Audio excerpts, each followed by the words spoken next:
नमस्कार प्यारे छात्रों, मैं उपेंद्र कुमार आप सभी लोगों को स्वागत करता हूं। आज का टॉपिक है प्रकाश संश्लेषण। ये शॉर्ट टॉपिक के साथ साथ आप लोगों को इसका महत्वपूर्ण एमसीक्यू कराया जाएगा, तो इसलिए आप इसको लास्ट तक देखिएगा क्योंकि आपका एग्जाम में आपको बहुत मददगार होगा। तो देखिए, आज का कहना है कि प्रकाश संश्लेषण क्या है या इसके लिए जरूरी अवयव क्या क्या होता है। तो आप नोट्स यहाँ से बना सकते हैं, लेकिन आपको ध्यान से सुनना है। प्रकाश संश्लेषण एक रासायनिक प्रक्रिया है जिसके माध्यम से हरे पेड़ पौधे सूर्य के प्रकाश की उपस्थिति में अपना भोजन क्या करता है, स्वयं बनाता है। ये पूरी प्रक्रिया को हम क्या कहते हैं, प्रकाश संश्लेषण कहते हैं। प्रकाश संश्लेषण के लिए जो जरूरी अवयव होता है, तो प्रकाश संश्लेषण के लिए जरूरी अवयव होता है, सबसे पहला कार्बन डाइऑक्साइड होता है, दूसरा क्लोरोफिल होता है, उसी को हम क्या कह देते हैं, पर्णहरित कह देते हैं, जल होता है, और सूर्य का क्या होता है, प्रकाश होता है। तो देखिए, कह रहा है कि कार्बन डाइऑक्साइड होता है, कह रहा है कि यहाँ कार्बन डाइऑक्साइड होता है, जल होता है, यहाँ पे ये सनलाइट है, सूर्य का प्रकाश है, ये क्लोरोफिल है, जिसके कारण पत्तियों का रंग क्या होता है, हरा होता है। अब कह रहा है कि ये जब आपस में रिएक्शन करता है तो यहाँ पे ग्लूकोज और ऑक्सीजन का निर्माण होता है। तो ये आपको ध्यान रखना है कि जो प्रकाश संश्लेषण है इसमें किसका ग्लूकोज और किसका निर्माण होता है, ऑक्सीजन का निर्माण होता है। इसके लिए जरूरी 4 अवयव है। सबसे पहला कार्बन डाइऑक्साइड, जल, प्रकाश, सूर्य का प्रकाश और क्लोरोफिल। कह रहा है कि ये प्रकाश संश्लेषण जब होता है तो ये स्वपोषी कहलाता है, क्योंकि हरे पेड़ पौधों को स्वपोषी कहा जाता है, क्योंकि ये जो है अपना भोजन क्या करता है, स्वयं बनाता है। ये आपको ध्यान रखना है। ये जो ग्लूकोज है ये पौधों के द्वारा दिया जाता है, और ये ऑक्सीजन क्या किया जाता है, पौधे के द्वारा बाहर किया जाता है। जो क्या है, हम लोग ऑक्सीजन का प्रयोग करते हैं।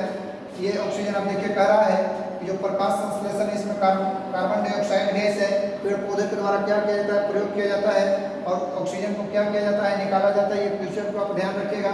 यहाँ से देखिए कार्बन डाइऑक्साइड है, जल है, जल देखिए जल जो है पेड़ के जड़ द्वारा लिया जा रहा है, ऑक्सीजन जो है यहाँ से क्या हो रहा है, बाहर निकल रहा है, और क्लोरोफिल जो है सूर्य के प्रकाश को क्या करता है, अवशोषित करने में क्या करता है, मदद करता है। तो ये आपका देखिए ऐसे सूर्य का प्रकाश आ रहा है, ये क्या कर रहा है, क्लोरोफिल जो है उसको क्या कर रहा है, ऑब्जर्व कर रहा है।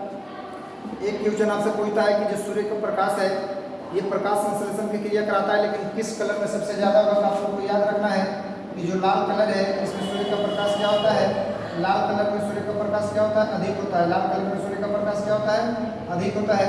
उसके साथ साथ पूछता है, तो आप ध्यान रखिएगा कि सुबह और दोपहर के समय, सुबह और दोपहर के समय जो सूर्य का प्रकाश होता है, प्रकाश संश्लेषण सुबह और दोपहर के समय क्या होता है, ज़्यादा होता है। यदि शाम दिए हुए रहे तो शाम को क्या होता है, धीरे धीरे सूर्य ढलता है, तो प्रकाश जो है वो तीव्रता उसका कम हो जाता है, तो इसलिए वो नहीं होता है। सुबह और दोपहर में क्या होता है, सूर्य का प्रकाश अधिक तीव्र से आता है, इसलिए इसका क्या होता है, प्रकाश संश्लेषण ज़्यादा होता है।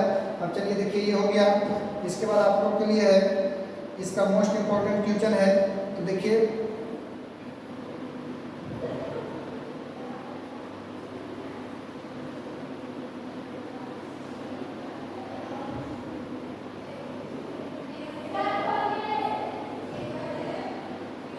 यहाँ से आपको जो मोस्ट इम्पोर्टेंट इसका 10 क्वेश्चन है, देख लीजिए। सबसे पहला क्वेश्चन कह रहा है कि प्रकाश संश्लेषण है इसमें मुख्यतः किस भाग में होता है। क्योंकि आप लोगों को मालूम है जो प्रकाश संश्लेषण की क्रिया होता है पेड़ पौधों की कहाँ होता है, पत्तियों में होता है।